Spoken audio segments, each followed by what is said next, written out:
તો હવે મિત્રો જવાબદારીના જે આપણે પ્રકાર જોયા સંબંધ અને પક્ષના આધારે અને સમયના આધારે, તો કે એની ચર્ચા હવે ડિટેલમાં કરવી છે. તો જવાબદારી કોને કહેવાય? તો કે ધંધાએ ધંધાની બહારની વ્યક્તિને ચૂકવવાપાત્ર રકમના સરવાળાને જવાબદારી કે દેવું કહેવામાં આવે છે. તેને અંગ્રેજીમાં લિયાબિલિટીઝ કહેવાય. ત્યારબાદ જવાબદારી ઉદ્ભવવાના બે કારણો છે. એક, ઉછીના નાણાં લેવાથી, અને બીજું, માલ, મિલકત કે સેવાની ઉધાર ખરીદી કરવાથી. જવાબદારી જે છે મિત્રો એ ભવિષ્યમાં ચૂકવવાની હોય છે, અને જ્યાં સુધી જવાબદારી ના ચૂકવાય ત્યાં સુધી એ જવાબદારી રહે છે. ત્યારબાદ એના પ્રકારો ડિટેલમાં લખ્યા છે આપણે કે જવાબદારીના પ્રકાર સંબંધ કે પક્ષના આધારે. તો પહેલો જ પ્રકાર છે આંતરિક જવાબદારી. એમાં એને અંગ્રેજીમાં કહેવાય ઇન્ટરનલ લિયાબિલિટીઝ. ધંધાએ ધંધાના માલિકને, ખાસ ધ્યાન, ધંધાએ ધંધાના માલિકને ચૂકવવાપાત્ર રકમને આંતરિક જવાબદારી એટલે કે ઇન્ટરનલ લિયાબિલિટીઝ કહેવામાં આવે છે. કેમ કે ધંધામાં ધંધો અને માલિક એ બંને કેવા છે? અલગ અલગ વ્યક્તિ છે. ત્યારબાદ બાહ્ય જવાબદારી એટલે કે એક્સટર્નલ લિયાબિલિટીઝ. તો કે ધંધાએ ધંધાની બહારની વ્યક્તિને, ખાસ ધ્યાન, ધંધાએ ધંધાની બહારની વ્યક્તિને ચૂકવવાપાત્ર રકમને એટલે કે ધંધાએ ધંધાની બહારની વ્યક્તિને માલ, મિલકત કે સેવાની ઉધાર ખરીદીના બદલામાં ચૂકવવાપાત્ર થતી રકમને બાહ્ય જવાબદારી કહેવામાં આવે છે. તો કે આ પહેલો પ્રકાર એનો મુખ્ય સંબંધ અને પક્ષના આધારેની ચર્ચા કરી. હવે એનો બીજો પ્રકાર સમયના આધારે. એના પાછા બે પેટા પ્રકાર છે, ચાલુ જવાબદારી અને બિન ચાલુ જવાબદારી. તો એની હવે ચર્ચા કરવાની છે.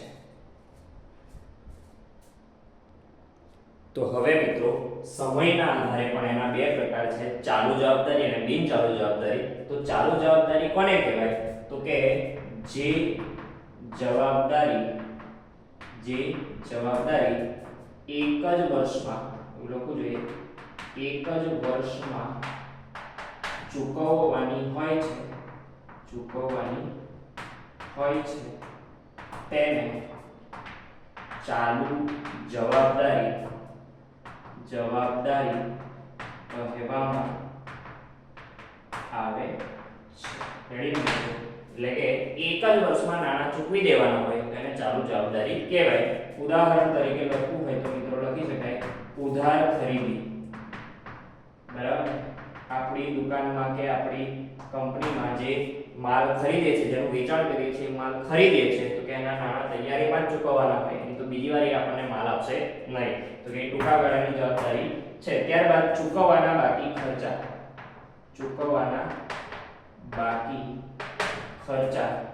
તો કે એ પણ શું છે? ચાલુ જવાબદારી છે. ત્યારબાદ બિન ચાલુ જવાબદારી. ધ્યાન રાખજો મિત્રો, બિન ચાલુ જવાબદારી. તો કે એને કહેવાય નોન કરંટ લિયાબિલિટીઝ. બરાબર, નોન કરંટ લિયાબિલિટીઝ. તો કે જે જવાબદારીના નાણાં, ખાસ ધ્યાન, એક વર્ષ કરતા વધારે સમય બાદ ચૂકવવાના હોય તો તેને બિન ચાલુ જવાબદારી કહેવામાં આવે છે. ઉદાહરણ તરીકે લઈએ મિત્રો તો બેંક લોન. રેડી ને? ત્યારબાદ ડિબેન્ચર છે. તો એ બધું શું છે? લાંબા ગાળાનું દેવું છે. અને ટૂંકા ગાળાનું દેવું પણ કહેવાય અને લાંબા ગાળાનું દેવું પણ કહેવામાં આવે છે.